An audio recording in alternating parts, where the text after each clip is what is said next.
I'm going to be in St. Paul on May 4th, and if there's anything that could be just slightly better than a YAL state convention, it's a YAL state convention basically held in a bar. We're going to be at O'Gara's May 4th at 7. So we'll all be loaded, although some of you guys are too young to do that. So not get yourselves in trouble. But anyway, so I'll be glad to come back. I've been here a number of times, and I always have a great time here. Somebody asked me today, what is your greatest memory in terms of public speaking? And it was right here when Ron Paul had the Rally for the Republic in 2008. And I got to speak at that. And it was like the most awesome thing in the history of the world. Some of you guys are too young even to know that because you came in on the 2012 end of things. But it was really an in-your-face thing for him to hold his own event the week of the Republican Convention right across the way from the Republican Convention, just in the other city. He was in Minneapolis. And this was done without that much notice, and all the hotel space had been taken for months by the Republican Convention. All the rental cars, everything, and somehow 10,000 people showed up to cheer him. It was a miracle, absolute miracle. But I don't know, miracles seem to occur constantly with our movement. It's we're doing the right thing. That's all I can say. Well, I'm very happy to talk to you tonight. I'm going to more or less name my remarks the Third America. That's what I'm talking to you about tonight. Ron Paul wrote a book some years ago called The Revolution, a Manifesto, and when the Italian translation of that book came out, the English translation of their title of the book was The Third America. And I loved that title, The Third America, that Ron Paul represents the Third America, that there are two other Americas. There's the George W. Bush America, and there's the Barack Obama America. And Ron Paul isn't either one of those. Ron Paul isn't Rush Limbaugh, and he also isn't Rachel Maddow. He's a third thing. Well, that's really something, because when I was growing up, I didn't realize there was a third thing. I just looked around at what the media offered me, and I figured, well, I got two choices, so I guess I might as well pick one. So I decided I don't like Hillary Clinton. I don't like Mike Dukakis.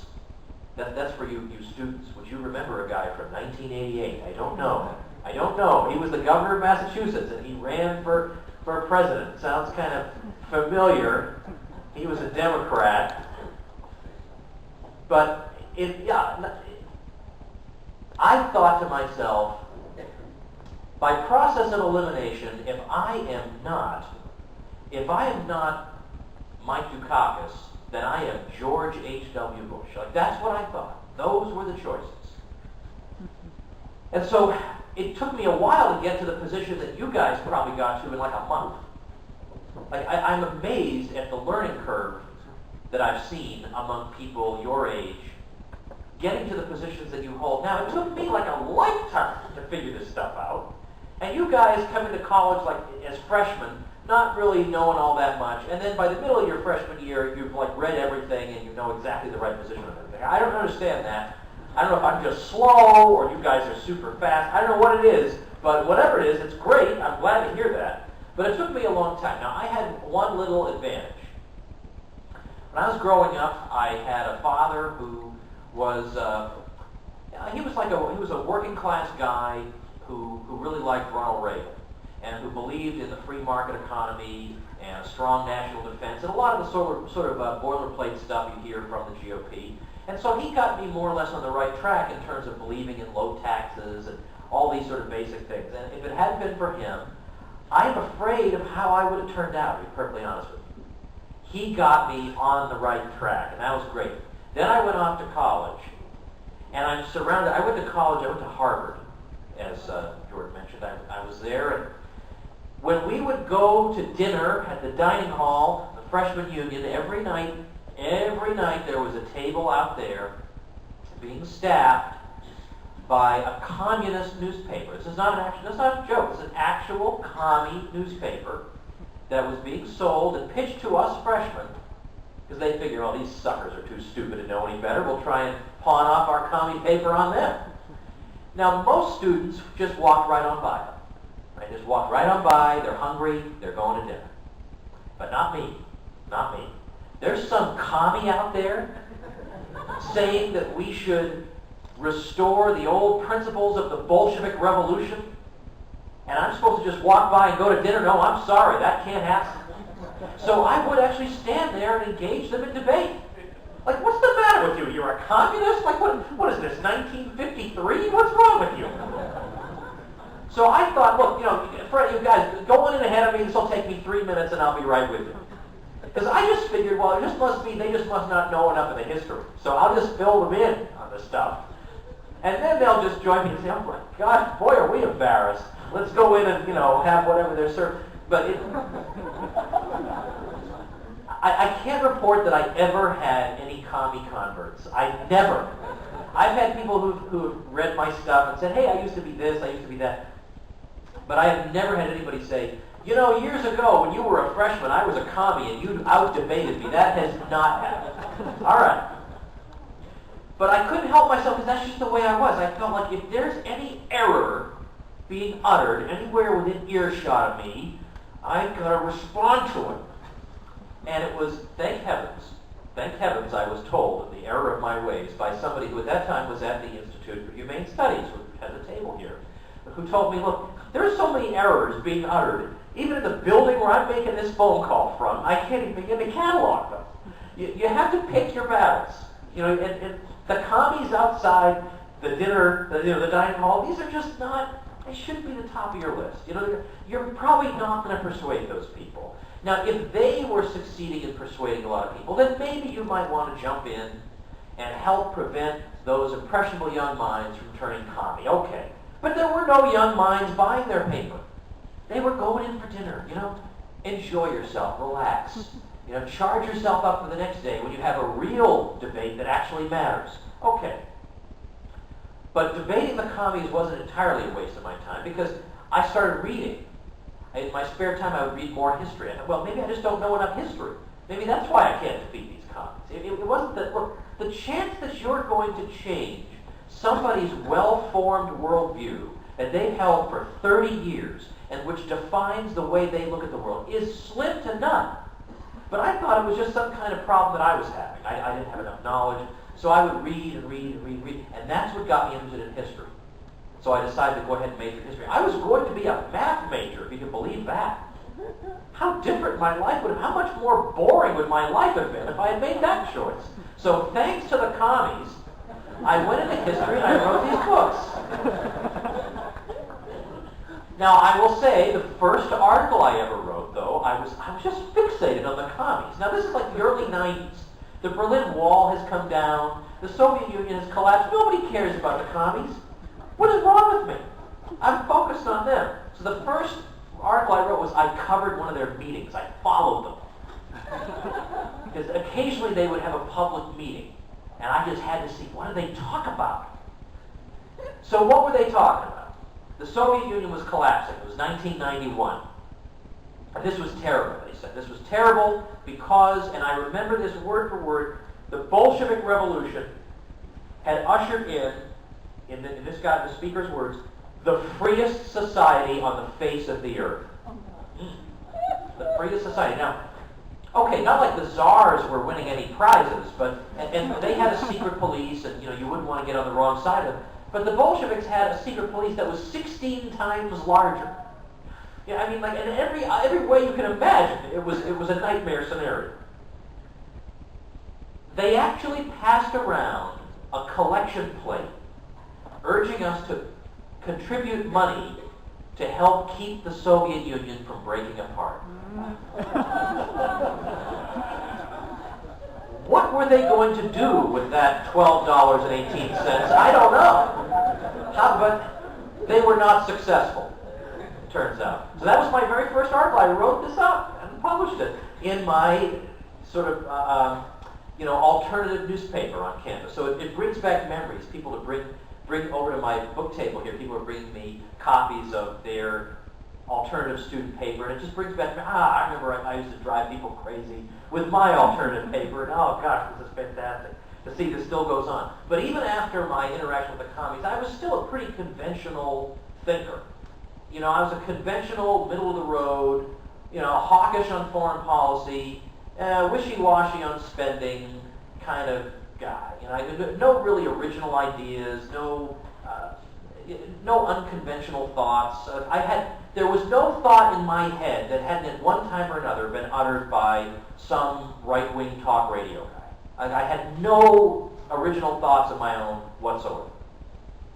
But as time went on, I realized I am living in one of the craziest cities in the world, Cambridge, Massachusetts.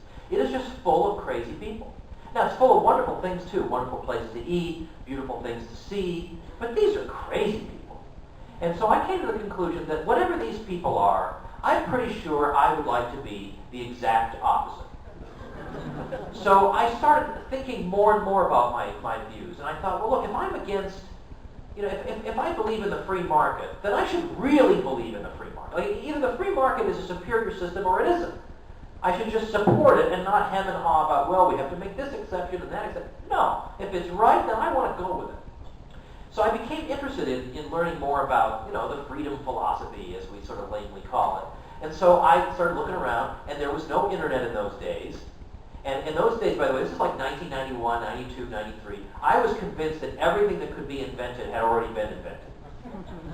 And I felt sorry for my grandparents who would have to say things like, well, in my day, we didn't have television. And I'd go, oh, my gosh, that must have been boring for you. But I would think to myself, well, my kids will never be able to say anything like that to me because everything's already been invented in my day. Of course, there's no internet, so now my kids can't imagine that when I wanted to look something up, I had to get in the car and go to the library. Like, what the heck? You must have just despaired of ever acquiring knowledge, was their opinion. Like, what is this kind of insane dystopia were you living in? All right, well, I did, though, even though I didn't have access to the internet, I did have access to the print media, and so I happened to see an ad in a magazine for a week-long seminar put on by the Institute for Humane Studies. So I thought, wow, okay, for a week, I get to read and study and talk about ideas somewhere. Yeah, I'll go do that. I'm a dorky kid, like all of us here. I mean, I'm not going to tell your friends, but we all know that actually does kind of appeal to us, doesn't it? So I went to this thing, and it just blew my mind. For the whole week, I thought, wow, how about this? The world is so much more interesting. There's so many more possibilities intellectually than I was aware of. So I was very interested in this. And then the next year, I thought, well, summer's coming. Where's my week-long seminar? So I started looking for ads. And sure enough, there's another ad. This one was for the Mises University summer program put on by the Ludwig Von Mises Institute. So I mailed away my application in the mail, put the stamp, like you used to in the old days. And I got in. So I went to that. And Murray Rothbard was still alive, so he was teaching at that. And that was pretty unbelievable. I got to meet all kinds of great people. And after that, I just decided, okay, now I am a totally different person than I was before.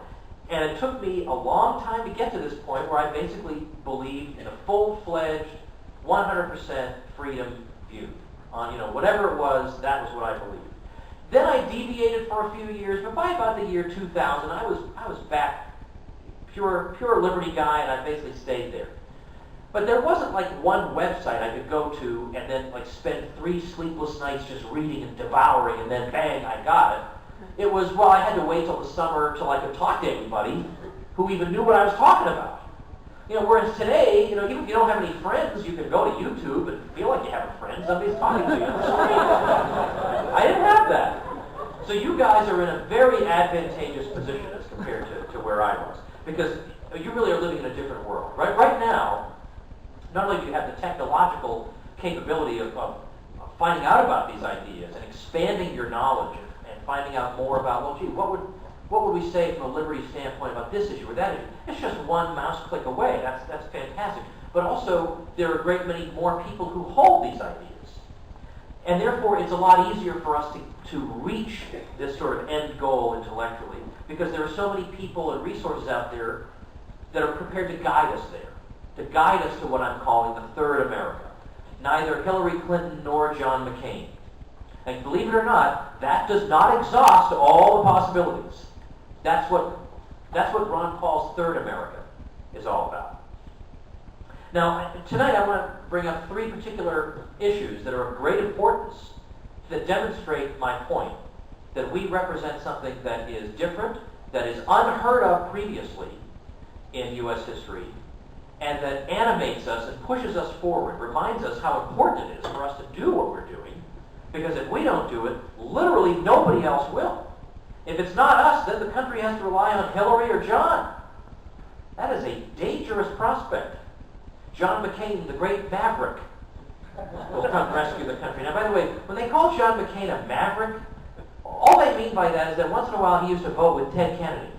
That's what makes him a maverick. You know? Not that he holds unconventional views. Every view he holds is absolutely exquisitely conventional.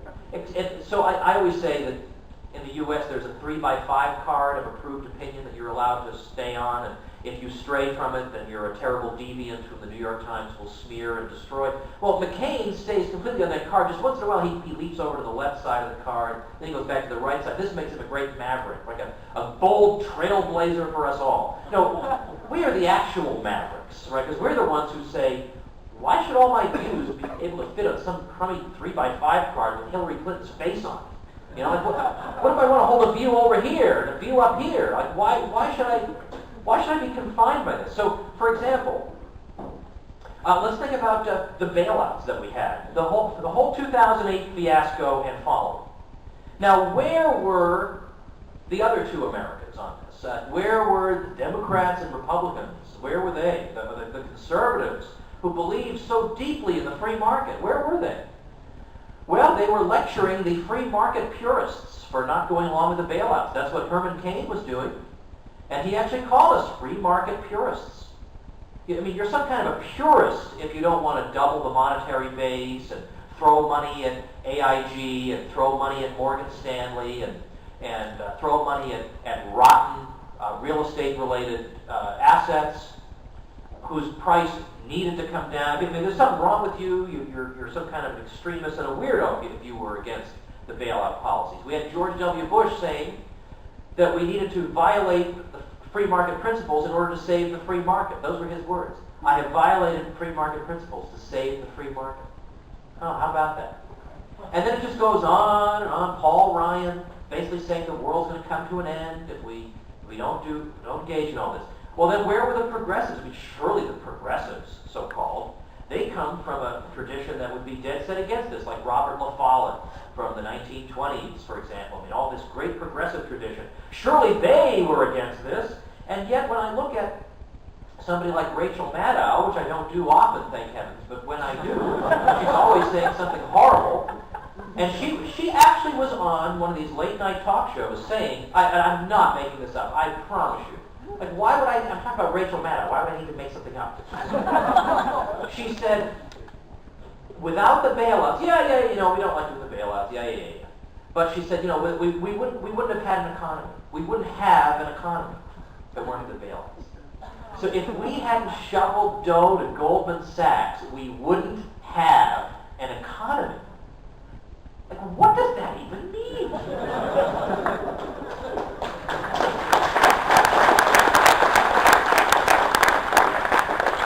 So there was respectable opinion. There was the New York Times. Oh, everybody, we gotta join forces. So Obama was in favor of TARP, and McCain was in favor of TARP, and all the respectable people were in favor of TARP. And and it reminds me, you guys may be too young for this, but it reminds me of in the early 1990s when they were trying to get NAFTA passed. One of the ways they tried to do this was by having TV commercials saying things like, well, everybody, let's support NAFTA because look at all the people who are in favor of it. All the previous secretaries of state, all the ex-presidents, all the big newspapers. I thought, you're going to sink this thing by saying that. Nobody wants to support something that's supported by all these rotten people. But the same thing was for all respectable people. So you knew it had to be bad. You don't have a degree in economics. You knew this had to be bad. And so, of course, when the House of Representatives initially said, no, we're not going to go for this, absolute hysteria. The stupid rubes out in the heartland think they are entitled to an opinion that we haven't approved for them in advance. Who do these people think they are? And immediately condemnation and smearing these stupid idiots who don't see the significance of the bailouts and why we need them. Our people were dead set against it from the beginning, and not just because we are ideologues and so on and so forth, because we had good arguments. All I heard from the other side was panic. We're not going to have an economy. we're gonna fall into a black hole, never be heard from again. We just over and over and over, panic, panic, panic. But now we have a little time, we can look at this at leisure. And we look, for example, at the bailout of AIG.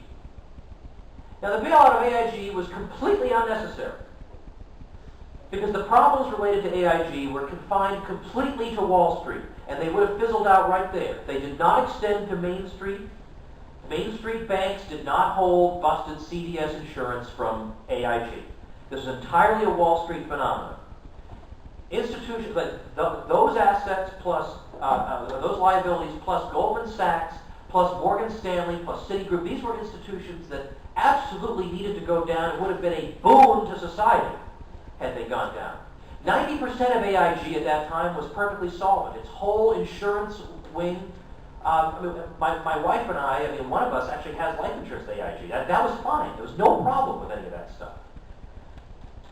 But all the problems that they had could have easily been dealt with in bankruptcy. In fact, an AIG CEO later said, you know what, on second thought, bankruptcy probably would have been the best approach to take. Now, we were all called Neanderthals and stupid idiots for saying that. But the CEO of the whole thing said, you know, on second thought, probably would have been better to have bankruptcy. It turns out there were only about a dozen institutions that would have taken a hit from the problems stemming from the difficulties faced by AIG. These 12 institutions combined had assets totaling about $20 trillion. And they were facing losses connected to AIG of about $60 billion, which is a drop in the bucket, which is a few months of executive bonuses. Absolutely no. To say that they had enough cushion to absorb these losses is the understatement of the century. But we've no time to think, everybody. No time to think. For your own good, we've got to throw money at these people. We've got to bail out everybody who's connected to AIG. And we're just doing it for you guys. You know, we're just doing it for you. It is not to help out the fat cats. It's just to help you. And all respectable opinion went along with this. And we were the ones who stood up and said, wait a minute, whoa, whoa, whoa, whoa, whoa. This is like larceny on a grand scale going on before our eyes on the most ridiculous, transparent pretext, where they haven't even bothered to look at who the counterparties are and can they absorb the loss. They haven't even looked. But we were the crazy ones and they were the respectable ones. But we were there. Now meanwhile, all this time, the Federal Reserve, ever since Alan Greenspan, had been pursuing a new kind of policy where they were going to push what's sometimes called the wealth effect. And what that means is Greenspan and the Fed, and then later Ben Bernanke, were going to try to goose the stock market, keep stock prices high. And the reason they wanted to do this was that if people see their stock portfolios rising, they'll grow more confident. They'll say, wow, look at my stock portfolio. It's rising. So therefore, I should go out and borrow and spend more. And this will stimulate economic activity. And this will make the GDP figures look really strong. And that will reflect very well on the Federal Reserve. Now, as you can see, that has nothing to do with the free market. That's basically just another form of Keynesian demand management. That's just Keynesian tinkering with the economy. And yet, where were all the free market economists criticizing this, other than the Austrians, other than us? Where were any of them criticizing this policy? None. All they did was they looked at the figures. They said, wow, look, growth is really strong. Yeah, this is fantastic. But this is just manipulation. This isn't real prosperity. But notice also what's built into that approach. When you pursue this wealth effect, where we got to keep stock prices high because that encourages optimism, which encourages spending. Well, what happens if stock prices start to come down? Then the wealth effect is reversed. We can't have that. We need to stimulate spending by making people feel good about themselves. So therefore, anything that threatens to bring the stock market down, even when the stock market is vastly overvalued and needs to come down, we have to reverse. And so the bailout mentality is embedded in this way of thinking. Because if anything even threatens temporarily to bring stock prices down, then the whole Federal Reserve strategy unravels. So bailouts are just built into the system.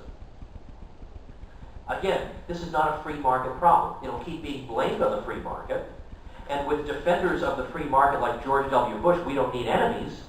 So it's a good thing we're out there doing our best to correct everybody's false impression that this is all being caused by the free market, or that the bailouts are required by the free market, or that the Federal Reserve is a creature of the free market. Well, what about the commercial banks, right? We had to have the bailouts because the commercial banks were going to get hit, and we had to protect them.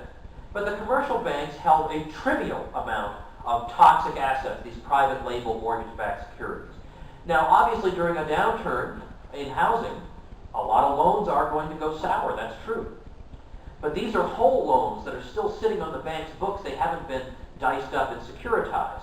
So these losses will be charged to loan loss reserves and resolved over a matter of years. There's not going to be a huge meltdown just like that, the way there were in these markets for mortgage-backed securities. Bang, they just take a hit right away.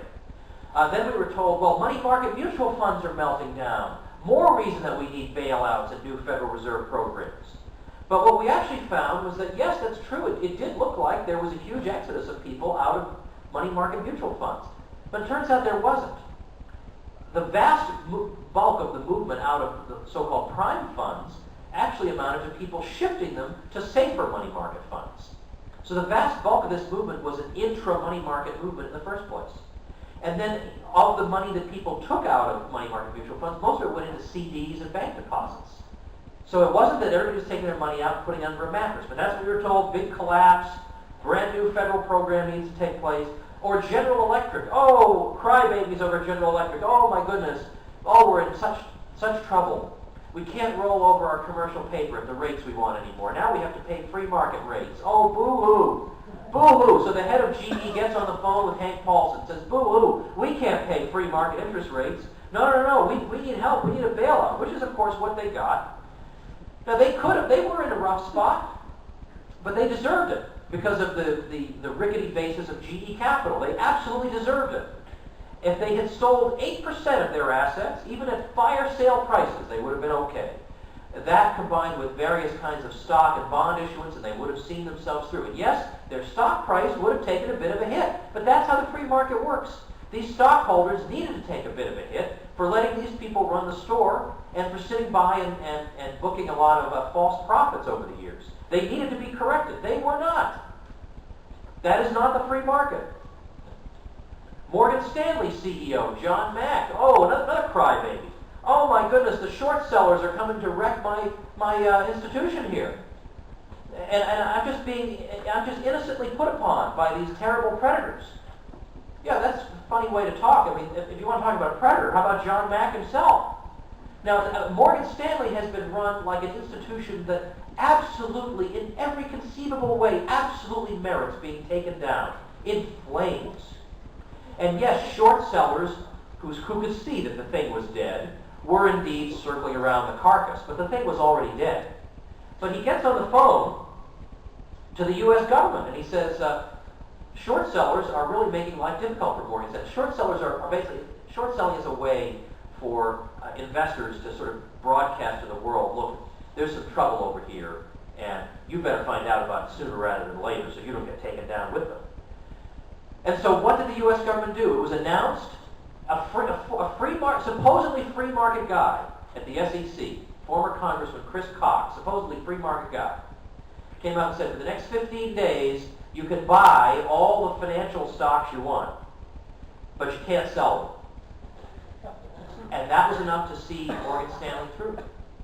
Now that is crony capitalism at its worst. That has absolutely zero to do with the free market. And then people go around saying, oh my gosh, look at all this concentration of wealth that occurs under capitalism. Capital? What are you talking about? How are you defining capitalism? Anything that helps rich people is capitalism? Obviously, capitalism just means you have private property and free contract. That's it. Well, I don't see that going on here. I didn't sign any contract saying you can expropriate me on behalf of these institutions. And yet we were told by all respectable opinion, you've got to support this stuff. We were the ones saying no. And yeah, you can find a few progressives here and there, totally isolated, saying no. But the only consistent no were the people in this room, the Ron Paul movement. They were the only ones. You don't find anybody, Newt Gingrich, forget about all these people. They were all dead, embarrassingly wrong. I mean, they might as well, just to, the other day sometimes I fill in for the Peter Schiff show. I fill in for Peter on the radio. And they were talking about how, because of the sequester and all the terrible budget cuts, that the White House had cut out White House tours for children. And this is what they always do. They immediately cut out the thing that the public will notice the most, so they'll get angry and demand that this budget be restored. Because, of course, they've cut out all the fat in the Washington, D.C. budget. So the first thing to go could only be the White House tours. So it was reported on ABC News that they've spent at least that just on the portrait. Like recently they did a portrait of some guy, I can't even remember his name, who was the 29th Agriculture Secretary. They spent $38 grand on a portrait of this guy. Like, I mean, I didn't remember the guy's name, and I reported on it 3 days ago.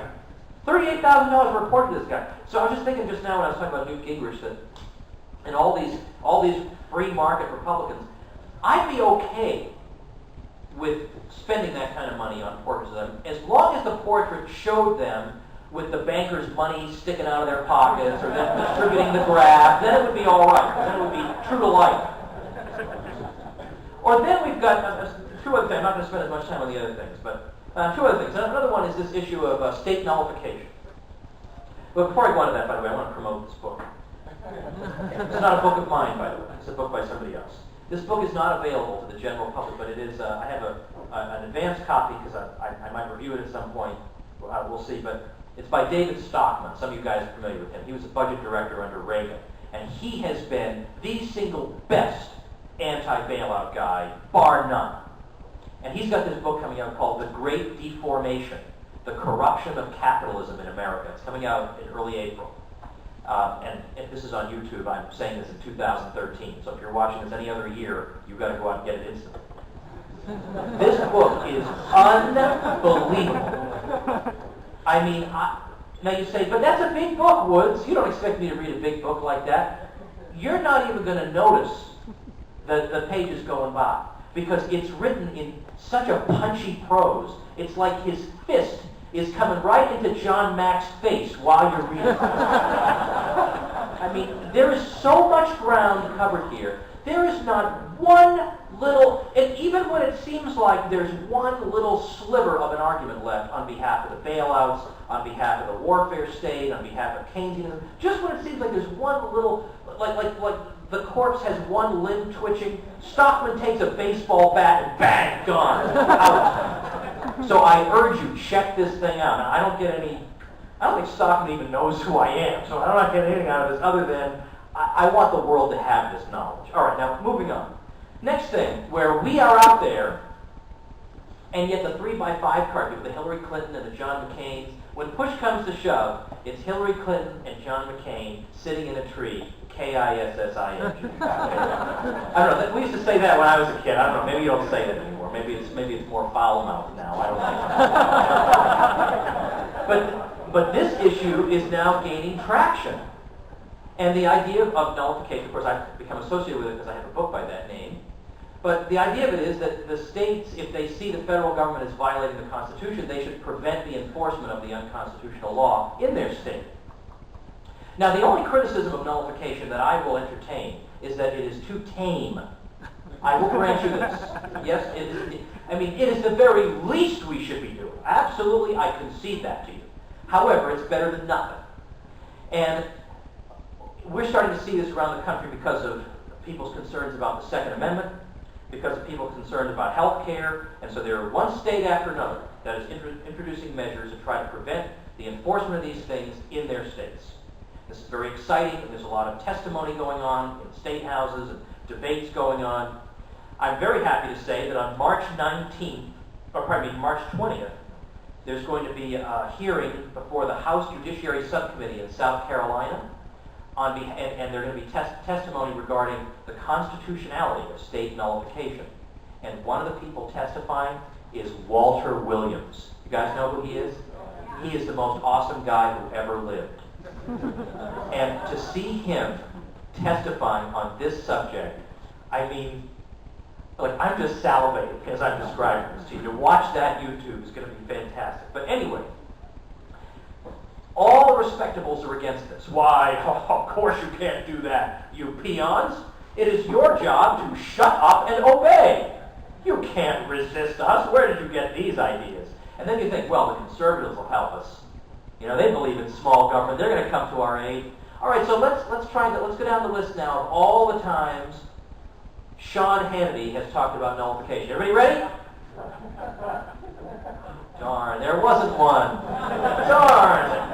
How about, you know what? Why don't we write a huge book called Conservative Mentions of Nullification? It would be a huge book. It would be one of those gag books. You flip through it, it's all blank pages. Now, why is that? Well, we can speculate on it, but with a few heroic exceptions, absolute silence, radio silence from these people. Except Walter Williams, because he's fearless, he doesn't care.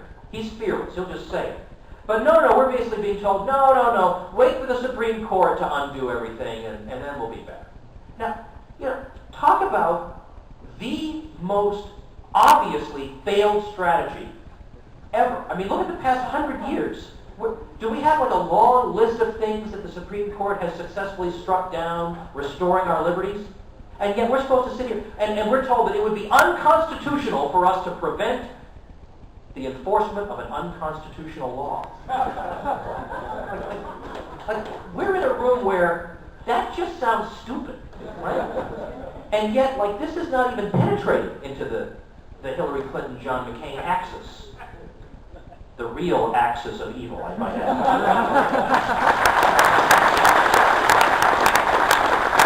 Now, here's what I'm going to do for you, though. I'm going to show you that it's not that the reason they won't allow us to hold this view or entertain it as at least a legitimate perspective. I mean, at least we're allowed to talk about it, for heaven's sake.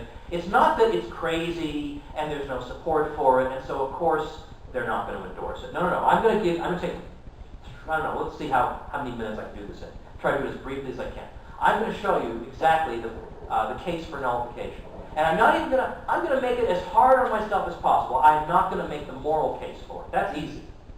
It's easy to say that sociopaths who want to expropriate you should be stopped and prevented from doing that. That's easy. I can make that argument with my eyes closed. I'm going to make the argument on their terms, because they're coming up to me and saying, well, this is unconstitutional. People who never talk about the Constitution, ever, are suddenly deeply concerned that if a state tries to stop the federal government, this would violate our sacred Constitution that I forgot about until 5 minutes ago. So I want to address this. Now, on the question of the Supremacy Clause, I'm not going to hit that tonight, but I've got that on my... I finally decided that I keep answering the same questions over and over again. So when you have the internet and you keep answering the same questions over and over again, what do? You come up with a frequently asked questions page. Duh, it took me a long time to figure this out. So I bought the domain name, so it's, FAQ, frequently asked questions. So I bought the domain name nullificationfaq.com. There it is. Now, that has not stopped the New York Times from saying the same things about it over and over. I have a funny feeling they are not visiting this site. Fair enough. But at least other people can be directed. So I do talk about that there. But basically, the gist of it runs like this. Here we go. Here's the constitutional case for nullification. It's twofold. First is, how do we interpret the Constitution? James Madison does not say you go back to the Philadelphia Convention and you try and figure out what they said there. Because that occurred behind closed doors. And for decades afterward, nobody had any access to any of the notes. So how could you even do that? That wasn't even possible to do in those days. So how could people know what the Constitution meant? Well, what you're supposed to do is listen to what its friends said in the state ratifying conventions. That's what Jefferson said. You want to know what the Constitution means? Listen to what its friends say about it. Same thing with Madison. Listen to what its friends say about it. Listen to what advocates of the Constitution said about it. Now, some of you have heard me say this stuff before, and so I'm sorry for repeating myself, but I do want to make this a self-contained little thing. I want to have all the best evidence I can. At the Virginia Ratifying Convention of 1788, we have a very important piece of evidence, because there we have Patrick Henry, who was very concerned about the Constitution because he believed that there were clauses in there one could drive, whatever kind of vehicle through. And he said, look, for example, the General Welfare Clause. Well, this is just an invitation to tyranny. Every tyrant says that he's acting on behalf of the general welfare, for heaven's sake. They'll do anything they want to with this clause. And then Edmund Randolph, a supporter of the Constitution, jumped in and said, no, you don't have anything to worry about, because this is a limited government. And this government is going to have only the powers that are expressly delegated. Expressly delegated. He uses the word expressly. And so therefore, you don't have to worry about any clause having some secret reservoir of hidden powers locked in it. There is no such thing. This federal government only has what is expressly delegated to it. Now, Edmund Randolph became the first Attorney General of the United States. He had also been governor of Virginia. Then there's George Nicholas. He became the first Attorney General of Kentucky. So these aren't a couple of yahoos who just stumbled drunk into the convention. These are some of the best legal minds they had. George Nicholas said that Virginia's ratification should be understood as Virginia entering into a league of states and bound by those requirements listed in Article 1, Section 8. The federal government will have powers over these certain things. But if the federal government should attempt to impose upon Virginia any supplementary condition, he said, then Virginia will be exonerated. Wait a minute, you mean to say, if the federal government does something that Virginia didn't give it permission to do in the Constitution, then Virginia doesn't have to go along with that? Well, gee, that kind of sounds like a little constitutional idea we were just kicking around here a minute ago. I mean, it kind of sounds like nullification right there. Now, it turns out that Nicholas and Randolph are even more important than I've made them out to be, because they are 2 of 5 people who sat on the commission that was given the job of drafting Virginia's ratification instrument, the document by which Virginia would ratify the Constitution. This was the document in which Virginia would express its understanding of what the meaning is of its ratification of the Constitution. And this is what they understood its meaning to be, a very limited thing, and we're exonerated if the federal government goes beyond its boundaries. Well, there it is, right there. I didn't make this up. Not even Thomas Jefferson made it up in 1798. Goes all the way back to 1788 at least. The second way of looking at it is just simply looking at the way that the federal union started. The John McCain, Hillary Clinton, Barack Obama, Mitt Romney position is that first we had the United States of America, and then the United States of America created the states. That is the position that they are required to hold, as bizarre and illogical as it is. But obviously the states came first. There were states before there was a federal government. And the peoples of those states are the sovereigns, not the federal government, not the people as a giant blob, but the people as peoples of individual states. How do we know this? Because they did it. They acted this way. They exercised sovereignty. So we look in U.S. history, the colonies/states, we see them performing actions that involve exercising the prerogatives of sovereignty. So during the Revolutionary War, we see the executive of New Hampshire being given the authority to issue letters of marque and reprisal. It was the troops of Connecticut that took Ticonderoga, for example. It was the troops of, it was in Massachusetts, Connecticut, and South Carolina where ships were outfitted to cruise against the British. When in mid-1776 they drew up the laws regarding treason, it was understood that treason would be thought of not as being perpetrated against one giant blob, but as against the states individually. The Declaration of Independence speaks of independent states in the plural. It doesn't say this one giant blob declares its independence. It did not say that. And when they say states in the Declaration of Independence, this is confusing for Americans, because when we hear states, we think Massachusetts and Virginia. When they said states, they meant Spain and France. So these are independent states that can do all the things that independent states may do. Well, okay, that's very interesting. The British recognized the independence of not a giant blob. The king did not recognize the independence of a big blob over there. He recognized the independence of individual states, and they went on and listed them. The Articles of Confederation, Article 2, said that the states retain their sovereignty, freedom, and independence. How could they retain something unless they already had it? And then finally, in the Constitution itself, the Constitution nowhere uses the term United States in the singular. It always refers to the United States in the plural, because that's what the United States is, a collection of societies. It's not a giant blob. Every other country in the world is a giant blob, with very few exceptions. The United States are supposed to be a little bit different. It's funny that all these people who talk about American exceptionalism, we're different, we're more awesome than any other country in the world, but then they conceive of the United States as being organized exactly like every other country in the world. One central government, everybody obeys. Well, okay, but either the U.S. is unique or it's not, but you're going to have to pick one. And so there's much more evidence one could cite. But the point is, if the states, the peoples of the states came first, they're the ultimate authority. They're the ones who gave birth to this thing. So how can the thing they gave birth to crush its creator? They are the ultimate authority in the last resort. That's why Madison said in the report of 1800 that in the last resort, the courts have their role, yes, but in the last resort, The parties to the Constitution, the states, need to have some defense mechanism. That's what nullification is. So, now you may nitpick, you may criticize my argument, but it's not obviously preposterous. It's not obviously ludicrous. It's not obviously ahistorical to the point where it's so ridiculous it doesn't even deserve a hearing. But we are so confined in our society, that 3x5 card, that basically it's just us. Once again, it's us. Now that can be a good thing for us, because it means when there are people out there who really do believe in limited government, and they're looking around for somebody to talk about it, they have to, by default, turn to us. On nullification, they're looking to the 10th Amendment Center, which is run by our people. When it comes to the bailouts, where were they going to look? They had to look to the Ron Paul people. They had to look to Peter Schiff, critics of the Federal Reserve. What do the neocons know about the Federal Reserve? Like, nothing.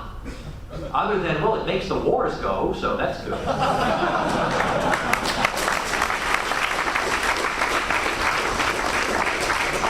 So we're the only game in town now. And now nullification is getting a lot of traction, even though no conservative radio host will talk about it. It's still being talked about. And where are they getting the information? They're either reading my book or they're going to the 10th Amendment Center, because there's nobody else doing it. Because everybody else is sticking to that stupid 3x5 card. All right, and finally, the third issue is just simply foreign policy. And you guys already know this. Okay, I've already told my story of how foreign policy converted me from a neocon into a freedom-loving American. But just to say this, I mean, it is absolutely mainstream in both parties to be told that the greatest national security threat is Iran. A while ago, it was Iraq. That was the greatest national security threat. Saddam Hussein, Tony Blair told the British, has an unmanned drone program that can strike this country in 45 minutes. Can you believe people would actually believe such a preposterous thing? I mean, Blair must have been laughing his rear end off at the suckers he ruled over, that you would be so uncritical of a thinker that you would just buy that? Yes, he did have an unmanned drone program, Saddam did, and the entire program consisted of a single prototype of plywood and string. Duck and cover, everybody! The drones are coming! So we were told preposterous stuff about Saddam, and we're all scared of him, and a guy no one even cared about 3 months earlier, and Condoleezza Rice said he was contained, and Colin Powell said he was contained, and all of a sudden, no, he's not, even though he's got no Air Force, and he's got nothing, and he's got some old missiles, and this and that. We got to be terribly threatened, and before you know it, a nuclear missile's going to hit us. I seriously wonder, behind closed doors, they must have thought, all right, tomorrow, I'm going to try and say this about Saddam. I'm going to throw this one out there, see if anybody bites. I mean, it's just unbelievable. Now, of course, the damage is done. They all say, well, how could we have known? Nobody could have known. I knew. I just had an internet connection, and I knew. But we all knew, right? That's the point. The third America. We all knew.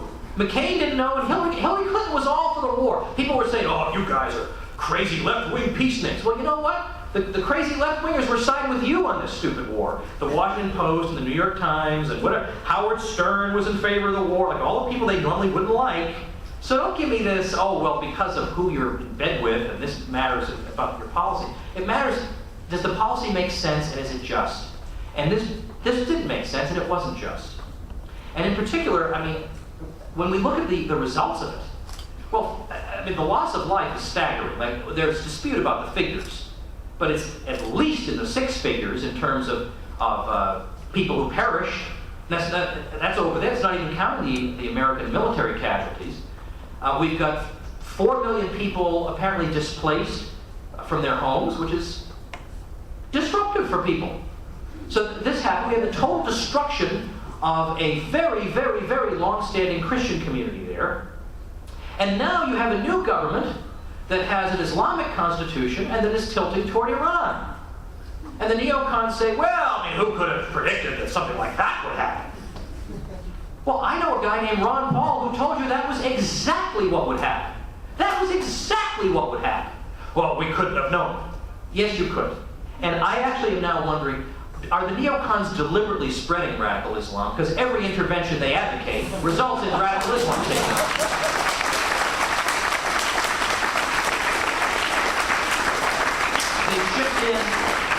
They shipped in radical mujahideen into Bosnia in the mid-90s, and then the CIA said, hey, this is becoming a hotbed of terrorism. In 1999, same thing with Kosovo, and then, gee, wow, my goodness, there's some terrorism going on in Kosovo, and Orthodox churches being burned to the ground. Well, who knew? Okay, down to Iraq, we got a secular dictator there, let's take him out, and who knows who will take over? Probably a guy like Woodrow Wilson. And then, whatever it is, Syria now. Yeah, okay, I mean, it's just wonder, or Libya, whatever it is they want to do, it always has this result. So you wonder, are they deliberately trying to stir up trouble to then be a pretext for further trouble? But then the Iranians, okay. Now, Pat Buchanan had a great column a couple weeks ago. He said, how is America, with thousands of strategic and tactical nuclear weapons, scores of warships in the Mediterranean, Persian Gulf, Arabian Sea, and Indian Ocean, bombers and nuclear subs and land-based missiles able to strike and incinerate Iran within half an hour? Threatened by Iran. How? It says Iran has no missile that can reach us, no air force or navy that would survive the first days of war, no nuclear weapons, no bomb-grade uranium from which to build one. All of her nuclear facilities are under constant United Nations surveillance and inspection. And then going on, this is Jennifer Rubin of the Washington Post. She says, Iran has picked 16 new locations for nuclear plants. Iran has one nuclear plant now. So, in other words, suffering under sanctions and all kinds of disabilities, Iran is suddenly going to open up 16 nuclear plants. Like, this is beneath the intelligence even of a dumbed-down America. Like, this is beneath us, that we're expected to believe this sort of thing. And then she complains, Jennifer Rubin, war propagandist, complains that, oh my gosh, Iranian influence is growing in Iraq today. Well, I guess that had no cause. So Pat writes, where to begin? Shia Iran has influence in Iraq because we invaded Iraq, dethroned Sunni Saddam, disbanded his Sunni-led army that had defeated Iran in an 8-year war, and presided over the rise to power of the Iraqi Shia majority that now tilts to Iran. Absolute devastation of a policy. And he concludes, does Iran, a Shia island in a Sunni sea, a Persian-dominated land where half the population is non-Persian, a country whose major exports, once we get past fossil fuels, are pistachio nuts, carpets, and caviar, does this really pose the greatest national security threat to the world's greatest nation? And yet, almost the only people who are talking this way, almost the only people, are us. Know us, know this perspective. Almost. This is how important it is for this third America that we constitute to flourish and thrive. Now, you hear an awful lot about, you hear people saying, what can one person do? Well, ask Jeff Frazee what one person can do. Jeff Frazee helped to start Young Americans for Liberty. Now, he had a lot of help by a lot of people, but initially it was one guy. And now it's fantastically growing all over the place. And it is giving intellectual heft to this third group that we constitute. Think about the 10th Amendment Center. That was one guy, Michael Bolden, one guy, in his Los Angeles apartment in 2006, under George W. Bush, he started a 10th Amendment Center, when it was totally unfashionable. Nobody wants to be against, nobody cares about the 10th Amendment when George W. Bush is in charge. But he did. And he did this, and he was one guy in his apartment. And now, because of determination and the internet, he's got chapters all over the country. He's got nullification on the map. He's got the major media contacting him. He's got, probably got about 70,000 Facebook likes now. He drives the news. He creates a meme, and the New York Times, because it gets all over Facebook, realizes, hey, there's a story here, and then they report it. He's driving the New York Times. It's unbelievable. That's what one person can do. And no, we don't need every one person starting a brand new organization, but think about what you can do. We certainly need more people doing fiction and movies and all that stuff. But I'll tell you one piece of advice. Don't set out and say, I'm going to write a libertarian novel, because those just stink, almost all of them. Or I'm going to make a libertarian movie. usually we're cringing. Imagine how the other people are watching these movies. We can't be that sledgehammer. Be more subtle about it. Right? But anyway, we have all needs for all kinds of different things. I have I do my books. I have my libertyclassroom.com, which is my teaching thing. And one thing I'm working on right now is, I'll have more details about it in the future, but is a homeschool curriculum for Liberty folks from K through 12. And the idea of it is not just that you're going to learn stuff that you wouldn't get otherwise, but you're going to be trained to get out there and spread the ideas, not just let them sit vainly in your head. But all the students in this curriculum are going to take public speaking, and so we're going to critique those TED Talks, like what worked about this speech, what didn't work, why did it compel you? So we're going to do that. Everybody in this curriculum is going to have to start a blog. Everybody in this curriculum is going to start a YouTube channel. So they're going to come bursting out of the gates of this program. So that is what I'm doing. What you guys are doing is I'm constantly learning as I'm sitting over here. I've got this incredible project going on. I've got that incredible project going on. It's fantastic. But what we are all doing together is constituting a third iteration of America. Neither Hillary Clinton nor John McCain, and nowhere near that 3x5 card, which we are going to torch with the flame of American liberty. Thank you very much.